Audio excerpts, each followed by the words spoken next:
Hello everyone, it's Christmas time and today I'm making candy. So today I'm going to make peanut brittle, but you also know I usually don't do things the same as everyone else. Today I'm going to make peanut brittle using the syrup left over from making my cowboy candy. Now I jar this up and I use this. It can be a grillin sauce, it can be a marinade, it can be used in a number of ways. So I save it and I use it.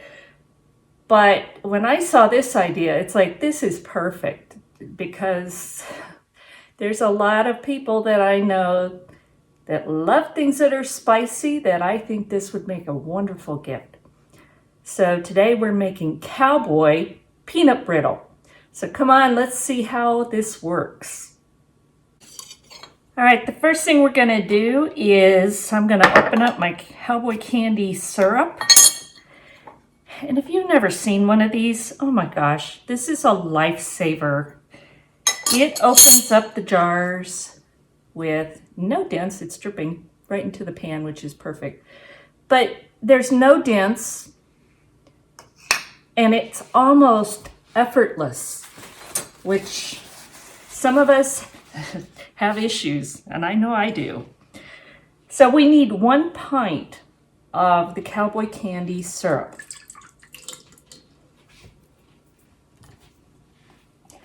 And I jar this usually in half pints, sometimes in 12-ounce jars,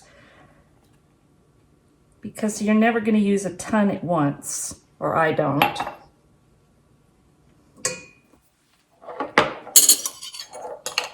Look at this.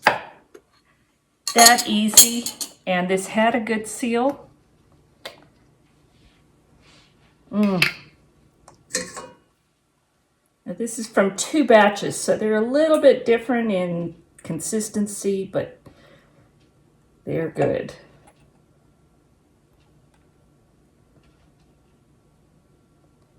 And if you've never had cowboy candy, it's basically a pickled jalapeno that is sweet and sour and spicy, and it's just, if you love hot foods, people love this. So we have 1 pint of the cowboy candy syrup. Now we're going to add half a cup of corn syrup.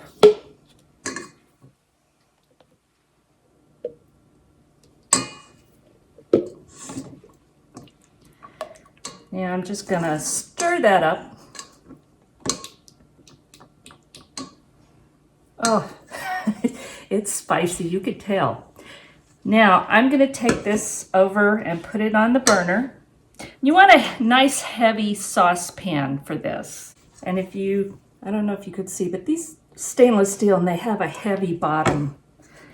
So I'm going to put this on the burner and we are going to bring this up to a boil, and we want to cook it to 300 degrees, which is the hard crack stage. Let's get it over there and get started cooking. You're gonna need a candy thermometer for this, although you could just keep testing it to get to the hard crack stage. But I think a candy thermometer is a really good thing to have. There's different kinds. I have one like this, and then I have one like this. And they both work. I think I'm going to use this one because it holds it up off the bottom better, so I don't have to deal with it. So I'm going to turn this on and let it start coming up to a boil.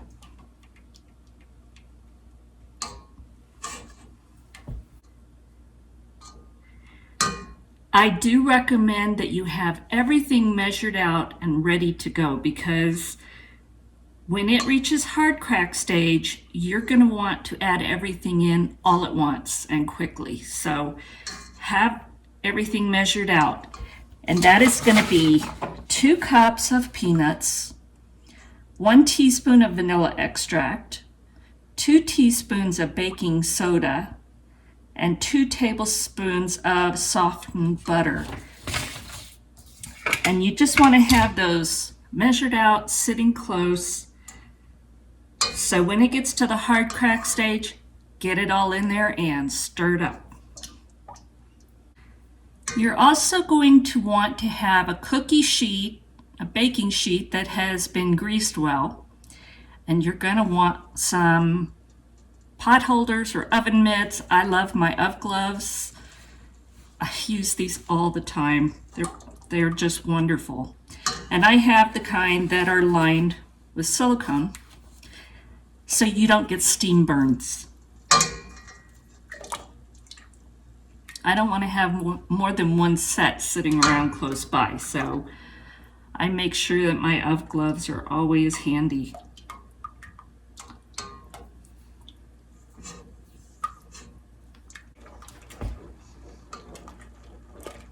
Now, it does not take long to come to a boil, so don't walk away. Stay right there. And I'm going to get some ice water. And you just want to stir this occasionally, and you're going to see it's going to bubble up. But just stir it down.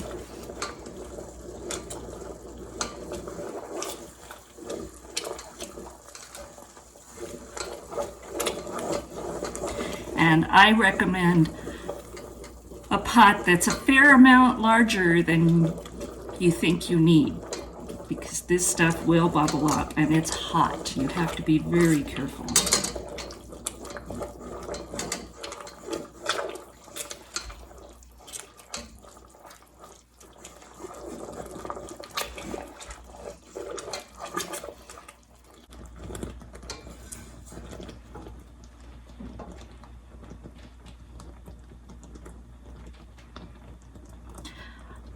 I will tell you that up until about 220 degrees, I could feel things and probably some of the spices that were sticking on the bottom a little bit. And it's fine, you just keep stirring it.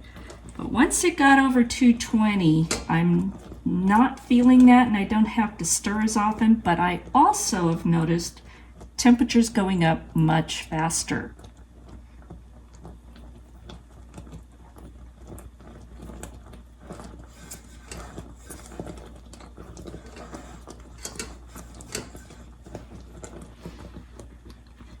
And you can see it's really thickening up.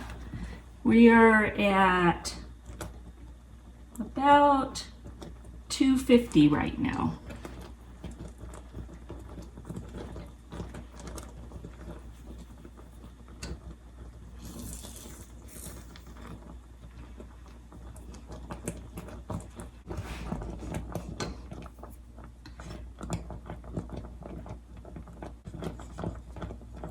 We're at about 280, and I am stirring it constantly now because I can see that it might burn if I don't.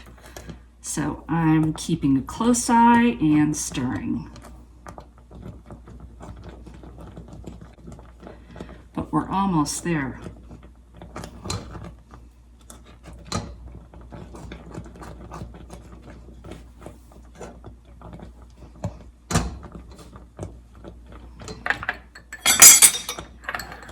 And I'm going to test a little in my ice water.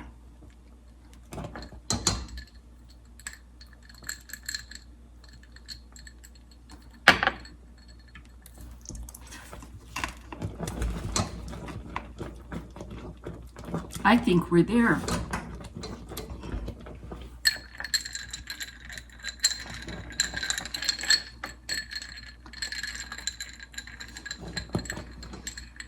I just dropped a small amount in ice water, and it's brittle. So we are done. Now this is when you need everything ready. There's 2 cups of peanuts, 2 teaspoons of baking soda,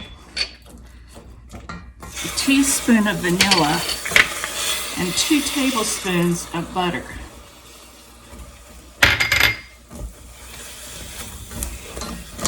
And we have got to get this stirred, because you can see it's already trying to harden up, and we are not ready for that yet. We need to get all of this mixed in.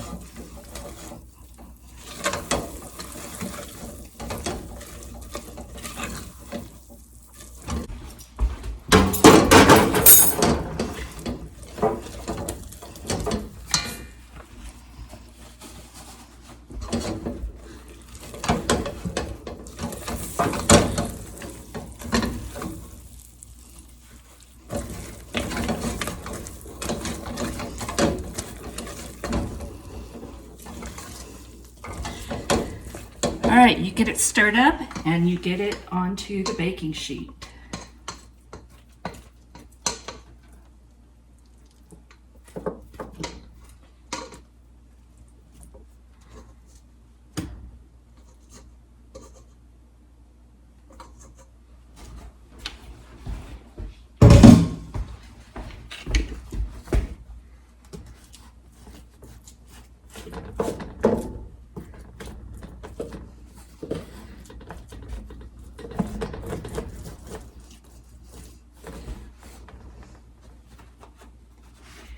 And it is hot, so you want to be really, really careful. And get it spread out.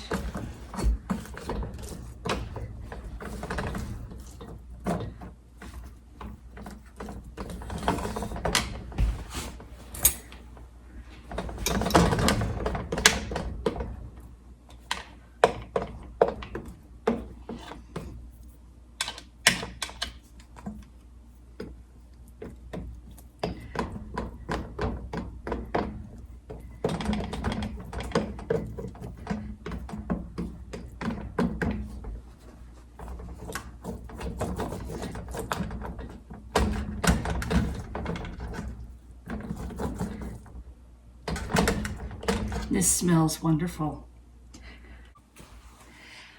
I'm just gonna let this cool now, and then we'll come back when it's completely cool, break it up, and we'll have a taste. I can't wait. This didn't take too long at all, maybe half hour, 45 minutes. I don't know, I went, changed clothes and went and started painting on my cabinet. But at first I thought it wasn't gonna release, but then I just barely flexed the pan and the entire thing came loose.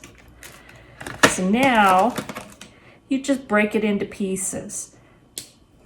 And I'm not gonna make large pieces just because I know this stuff is pretty hot.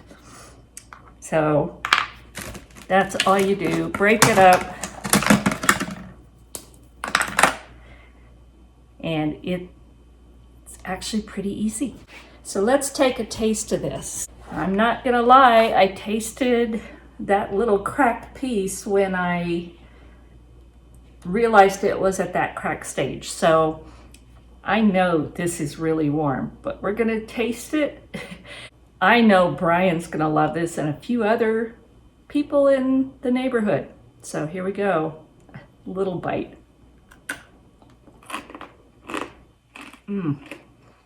Crunchy. The peanuts. And then the warmth. And it's not extreme heat. I probably wouldn't eat more than a piece, but I also know that some people like Brian will probably sit here and eat more than, well, it's not on the diet, so it wouldn't be what they should have anyway, but it really is tasty. You get that cowboy candy flavor, the sweet, the sour, the spicy. You've got, you know, the sugar, the vinegar, all of those spices that are in the cowboy candy anyway, and the heat from the jalapenos. So it really is pretty tasty, and I know there's going to be some people that are just going to love this. But small pieces is my recommendation because you're not going to want to eat too much of this at one sitting, probably. Thank you for watching. I hope this gave you some inspiration, some ideas.